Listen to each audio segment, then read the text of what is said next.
Onwards with our story. When we left off, you were visualising fir cones blanketing the ground around the tree. We need to link that image with niobium, the 41st element. Look at the name and break it up. The first half of it looks similar to niobo. Imagine a giant squirrel is attracted by all of the fir cones, and he absolutely loves fir cones. He's so happy to discover this abundance of fir cones, he starts to play his knee oboe. It's an oboe played with the knees. Picture the giant squirrel squeezing music out of it between his knees. Once you can see the squirrel playing a knee oboe, you will remember the 41st element, niobium. The 42nd element is molybdenum. It's another challenging name, but if you use a bit of imagination, you can turn it into the words molybdenum. So, we have our squirrel playing his knee oboe. Imagine the squirrel is wearing denim jeans, and because the knee oboe is rubbing against his jeans, he wears a hole straight through them. You can now see a large mole on his knee.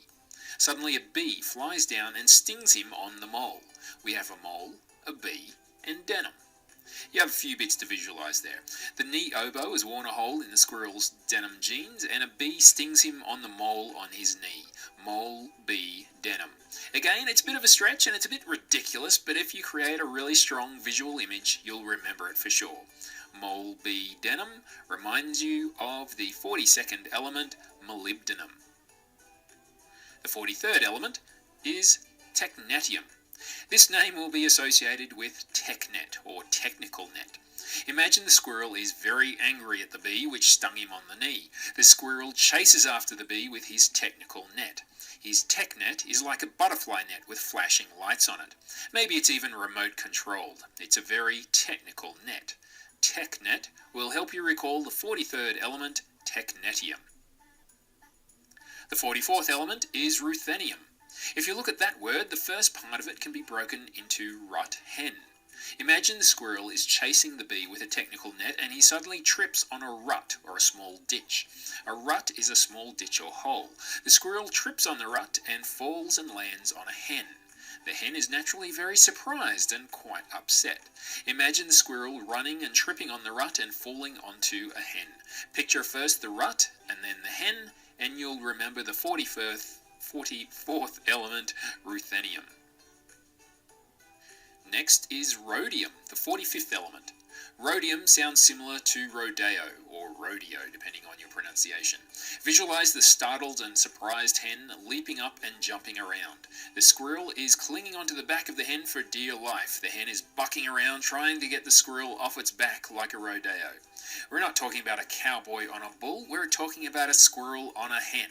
That kind of rodeo. The rodeo will remind you of the 45th element, rhodium. The 46th element is palladium. The first part of palladium sounds like par-laid. With our rodeo image of the hen and the squirrel, imagine bizarrely the hen suddenly morphs into your pa, your father, and lays an egg. Again, it's a very ridiculous image. Visualize it strongly and you'll never forget it. The hen changes into your pa and lays an egg. So par-laid indelibly reminds you of the 46th element, palladium. The 47th element is silver. Clearly picture the egg your pa laid. It rolls onto the ground and cracks open. As the shell cracks open, a glittering bar of silver is revealed inside it. It's surprising an egg laid by your pa should have anything but a yolk inside. Instead, it's a shiny bar of silver. That will remind you of the 47th element, silver. The 48th element is cadmium. Cadmium sounds like caddy, as in a golf caddy. Imagine a golf caddy, the guy who carries the bag of golf clubs for a player, and he appears, picks up the silver, pulls the old eggshell off it, and puts the silver bar in his bag of golf clubs. You have no idea why he did that, but when you think of the caddy, you'll also think of the 48th element, cadmium. The 49th element is indium. Indium sounds like Indian, someone from India. Visualize the caddy starting to walk away with his golf club bag and the silver bar inside it, and suddenly a large curry thuds into the side of the bag. It's not in a pot, it's just a big and hot beef curry, and it splatters all over the golf bag. The caddy is startled and turns around. There in front of him is a ferocious-looking Indian lady wearing a traditional Indian dress or sari. The sari is blindingly bright in all the colours of the rainbow and threaded with gold. Make the sari flash in the sunlight as the Indian lady moves. She looks incredibly angry, and the red bindi on her forehead seems to pulse and glow with her mood. When you see that angry Indian lady in your mind, you'll recall the 49th element, indium.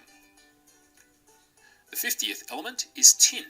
The natural association with tin is a tin can. Imagine the caddy quite frightened after being attacked with food by the angry Indian.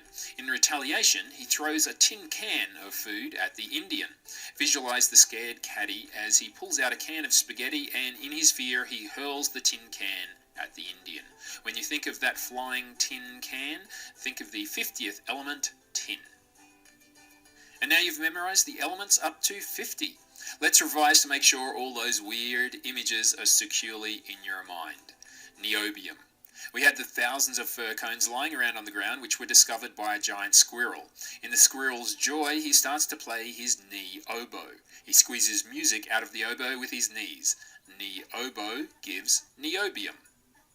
While he's playing the knee oboe, the squirrel wears a hole in his denim jeans on the knees. A mole is revealed which is stung by a bee. The mole stung by a bee through the denim is shortened in your mind to mole bee denim, reminding you of molybdenum. The squirrel is very angry at the bee and chases after it with his technical net, which has flashing lights on it. It's a technical net or a tech net, technetium. While the squirrel is chasing after the bee with his net, he trips in a rut and falls and lands on a hen. Rut hen is associated in your mind with ruthenium. The startled hen leaps up and starts bucking around with a squirrel on its back like a rodeo. Rodeo reminds you of rhodium. Quite bizarrely, the hen changes into your pa, your father, who lays an egg. Pa laid an egg, palladium. The egg itself rolls onto the ground and cracks open, revealing a glittering bar of silver. It's valuable and quite surprising in an egg. Not so surprising is that a bar of silver reminds you of silver. A golf caddy appears and puts the silver bar in his golf bag. The caddy reminds you of cadmium. As he walks off with the silver bar in his bag, a curry thuds into the side of the golf bag thrown by an Indian lady wearing a blindingly bright sari. Indian reminds you of indium. The scared caddy throws a tin can of food at the Indian to try and scare her away, and the flying tin can helps you remember tin. You are now up to number 50 and travelling really well.